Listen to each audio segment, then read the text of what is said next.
Favourite serials இனி டிவிக்கு முன்பே சன் நெக்ஸ்ட் ஆப்ல ஜாலியா எல்லாருக்கும் முன்னாடியே பாருங்க. இப்பவே சன் நெக்ஸ்ட் ஆப்பை டவுன்லோட் பண்ணி சப்ஸ்கிரைப் பண்ணுங்க. கண்டிப்பா அவரோட திறமைக்கும் முயற்சிக்கும் சீக்கிரமா பிசினஸ் ஆரம்பிச்சிருவாரு. இந்த உலகத்துல உங்கள மாதிரி சில நல்ல மனுஷங்களும் இருக்காங்க. எப்பவுமே அடுத்தவங்க வாழக்கூடாதுன்னு நினைக்கிறவங்க மத்தியில மத்த மனுஷங்களும் நல்லா வாழணும்னு நினைக்கிற, உதவி பண்ணணும்னு நல்ல எண்ணம் உள்ளவங்களும் இருப்பாங்கல்ல. அவங்க மூலமா எங்களுக்கு கண்டிப்பா உதவி கிடைக்கும். நாங்களும் கண்டிப்பா வாழ்க்கையில ஜெயிச்சு மேல வருவோம். எங்களை நம்புங்க. எங்களுக்காக நீங்க இவ்வளவு தூரம் யோசிச்சதே சந்தோஷமா இருக்கு.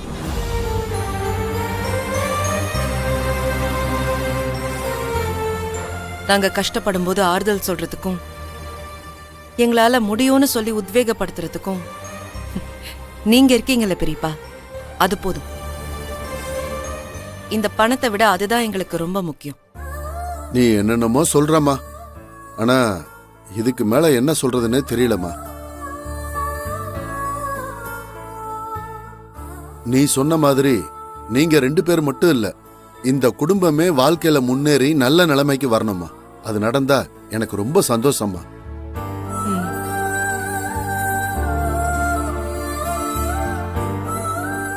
மாப்ள, எப்படி இருந்தாலும் நீங்க மனசை மட்டும் தளர விட்டுறாதீங்க. முயற்சி பண்ணிக்கிட்டே இருங்க. கண்டிப்பா நீங்க ஜெயிப்பீங்க. உங்களுக்கு நல்லதே நடக்கும் மாப்ள. ரொம்ப தேங்க்ஸ் மாமா. உங்களுக்கு பக்கபலமா எப்பவுமே நான் இருப்பேன். சரிங்க மாமா. சரி மாப்ள, வரமா. சரிங்க, போயிட்டு வரேன். இருங்க. என்ன பணம் என்கிட்டயே இருக்கட்டும்.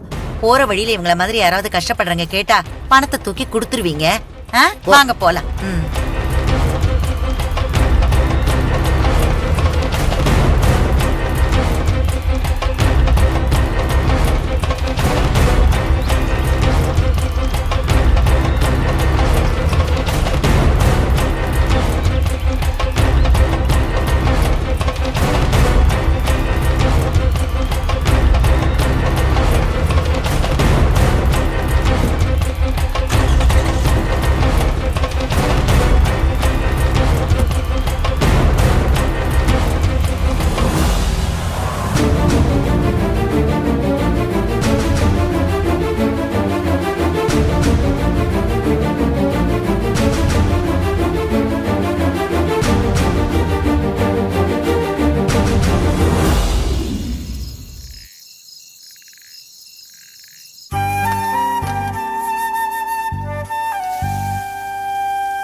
அண்ணி கொடுங்க, நான் தோசை ஊத்துறேன்.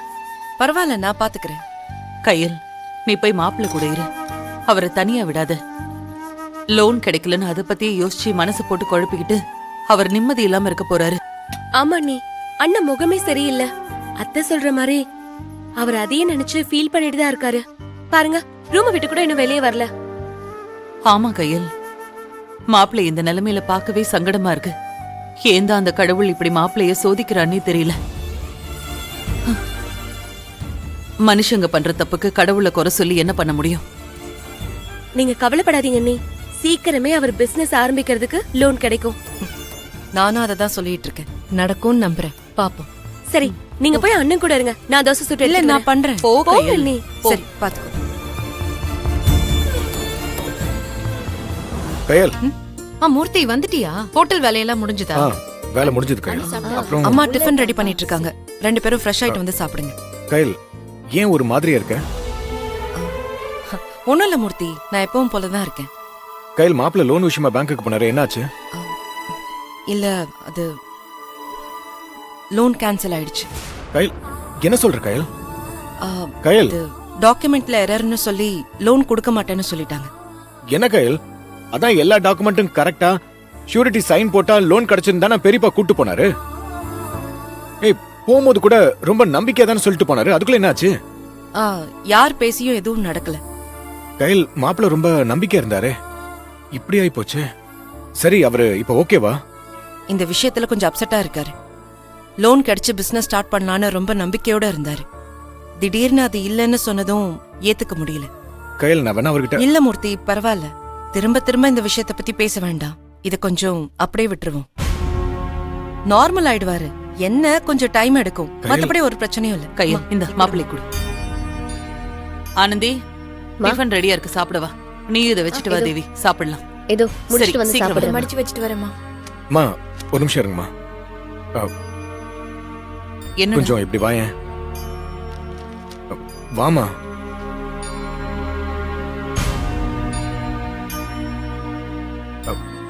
அம்மா, இந்தா. என்னடா இது? இந்த வாரம் ஹோட்டல்ல வந்த வருமானமா, அதான் உங்ககிட்ட கொடுக்குற குடும்ப செலவுக்கு வச்சுக்க புடி.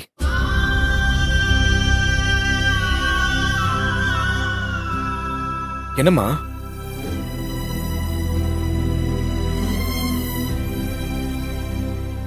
மாப்பிளைக்கு வேற லோன் கிடைக்கலையா, அதனால கயல் வேலைக்கு போற சம்பள பணத்தை அவளே வச்சுக்கிட்டோம்.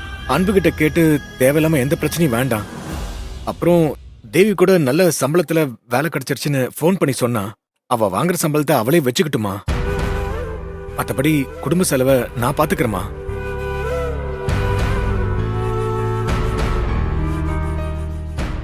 அம்மா, இதெல்லாம் ஹோட்டல் வியாபாரத்துல வந்த லாபம் தாமா. இந்த பணத்தை தனத்துக்கு தெரியாம தான் கொடுக்க வந்தேன். இத வாங்கிக்கமா. அப்படி ஒண்ணு திருட்டுத்தனமாலாம் நீ கொடுக்க வேண்டாம். இந்த பணத்தை நீயே வச்சுக்கோ. அம்மா அம்மா, அவ பாக்குறதுக்குள்ள இந்த பணத்தை வாங்கிக்கமா. குடும்ப செலவுக்கு தானே நான் கொடுக்கறேன். அது சபையில வச்சு கொடுடா. அது இது என்ன என்னோட தனிப்பட்ட செலவுக்கா கொடுக்கற? தனியா கூட்டிட்டு வந்து எனக்கு மட்டும் கொடுக்கறதுக்கு? ஐயோ அப்படி இல்லம்மா. அப்படிலாம் எதுக்கு நீ யோசிக்கிற? ஏண்டா, நேத்து நல்ல வருமானம் வருதுன்னு சொன்னதுக்கே உன் பொண்டாட்டி உன்னை தனியா கூட்டிட்டு போய் அந்த பேச்சு பேசுனா, இப்ப நீ என்னடானா என்ன தனியா கூட்டிட்டு வந்து இந்த பணத்தை கொடுத்து அவளுக்கு தெரியாம வச்சுக்கோன்னு சொல்ற. என்னதாண்டா நடக்குதுங்க? பெத்த தாய்க்கும் கூட பிறந்தவங்களுக்கும் செய்யறத கூட இவ்வளவு பயந்து செய்யணுமா? என்ன என்னம்மா பண்ண சொல்ற? நானும் வெளிப்படையா தான் எல்லாருக்கும் செய்யணும்னு நினைக்கிறேன். அவ எந்த நேரம் எப்படி யோசிக்கிறானே புரிஞ்சுக்க முடியலமா. ஒரு நேரம் நானே யோசிக்காததெல்லாம் உங்களுக்காக சப்போர்ட் பண்ணி பேசுறா. இன்னொரு நாள் வேற மாதிரி பேசுறா.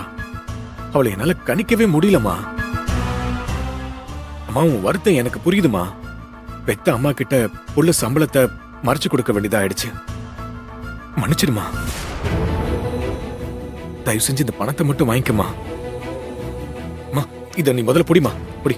இனிமே மாசம் மாசம் வீட்டுக்கு என்ன செலவாகுதோ அந்த பணத்தை நானே கொடுத்துறேன், சரியா? சொல்றேன்னு தப்பா எடுத்துக்காத மூர்த்தி. என்னம்மா? கையில் வேலைக்கு போகும்போது இந்த மாதிரி எந்த நாடகமும் இல்லப்பா. அவ ஒரு திறந்த புத்தகம் மாதிரி. எவ்வளவு சம்பளம் வாங்குறா, அதுல குடும்ப செலவுக்கு இவ்வளவு கொடுக்கணும், குடும்பத்துல இருக்கிறவங்களுக்கு என்னெல்லாம் பண்ணணும்னு எல்லாத்தையும் பார்த்து பார்த்து செஞ்சா. இப்ப நான் உன்னை குறை சொல்றதா நினைக்காத.